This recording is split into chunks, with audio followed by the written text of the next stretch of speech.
Okay, we've got everything disconnected now. Just want to go over what got disconnected real quick. That hole there leads under the glove box where the Porsche Bosch Motronic DME engine computer lives. This here is the connector for it. That's the grommet that goes through the hole. This, I would imagine, connects to the DME relay and fuel pump relay. It's a kind of old-timey connector there. But that is also down in the glove box area. So that's all pulled out. Little confusing thing that I wasn't sure about was the alternator.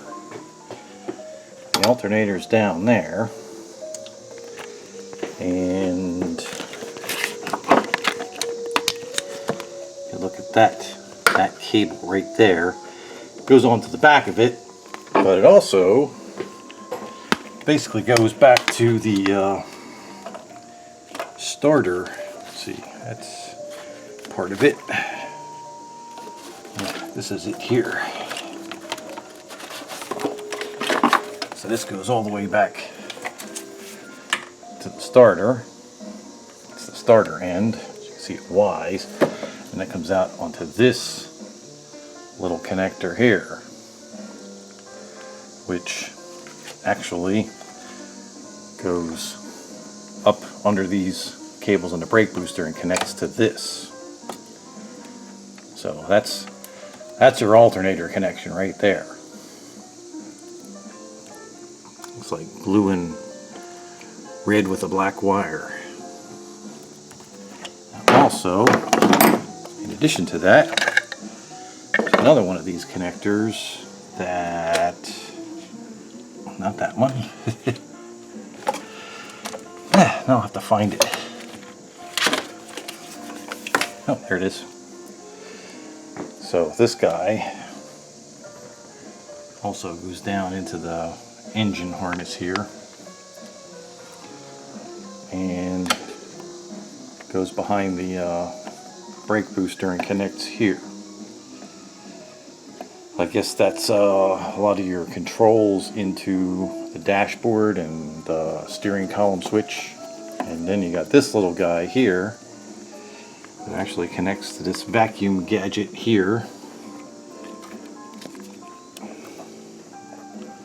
See, same connector. And I'm imagining this is the part of the evaporative control system, which we're probably going to have to keep active on this car if we want to get it inspected. And other than that,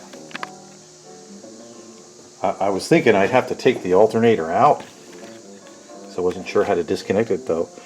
Wires that go into it aren't very easy to get to, but it turns out it disconnects from back that away, and I can pull it out, pull the wiring out.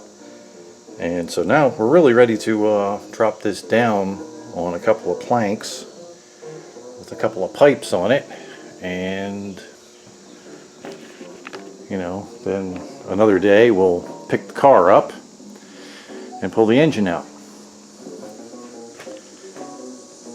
So that's what we'll do right now. Just going to lift it up, pull the blocks out from underneath, and I'll put a piece of plywood in there and probably some 1/2-inch pipes to set the plywood on, so we can set the engine down, get the engine hoist out of the way, then when we pick the body up, we should be able to just roll the engine right out. Alright, that's it.